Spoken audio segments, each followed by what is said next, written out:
Welcome to another mentoring moment with Dr. Mo. I'm Dr. Mo, and in this mentoring moment, we will elevate and enhance your tapping practice by taking a deep dive into the importance of the now in clinical EFT.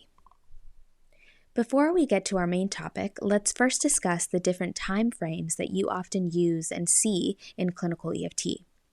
So you can find specific events either by going to the past, whether that's very far in the past or quite recently in the past.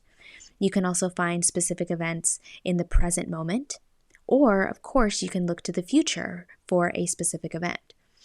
All of three of these time frames offer amazing opportunities to get specific and find a one-time event to tap on. So let's quickly explore some questions that you could ask your clients to be able to access the power of each one of these time frames.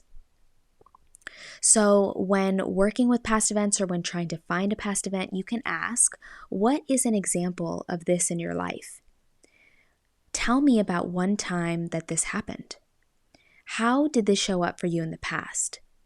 Does this remind you of any time or anything in your past?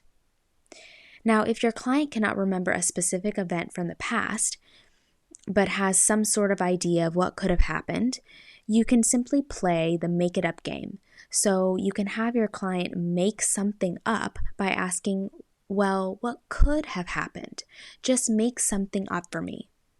So what's important here, if you play the make it up game, is to be able to create or help your client create an experience that could have happened, because chances are they are drawing on their past experiences to create that made-up event. So you'll be tapping on real emotional intensity, even though it's in the form of a made-up event.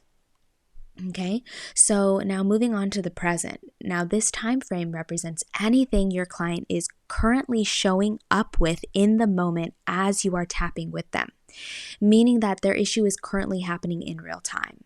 So this usually manifests as some sort of physical discomfort, pain, symptom, or it can even be facing a phobia or a fear with you in session in that moment. So sometimes I use mirror tapping with clients in which they look at themselves in the mirror as we are tapping in session. And as we tap on what they see in the mirror, their face, their eyes, their body, this would classify as a present moment situation.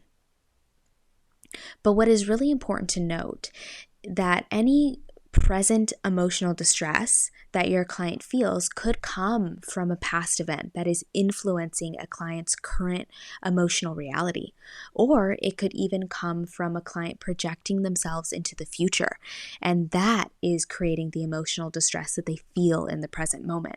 That's kind of what you see with panic attacks and with anxiety attacks.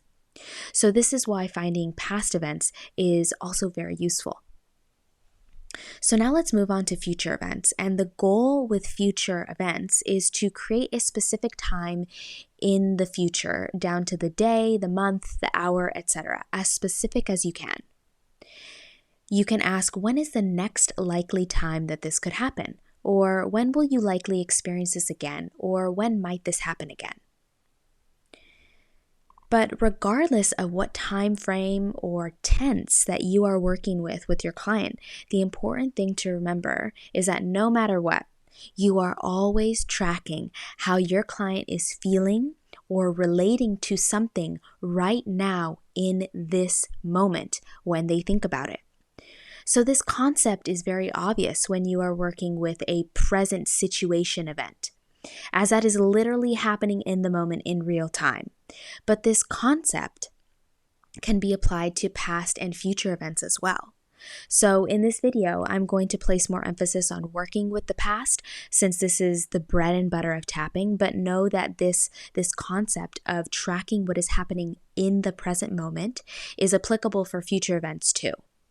So, due to stress and trauma, past events are carried by your client in the present, in their spirit, in their mind, in their body.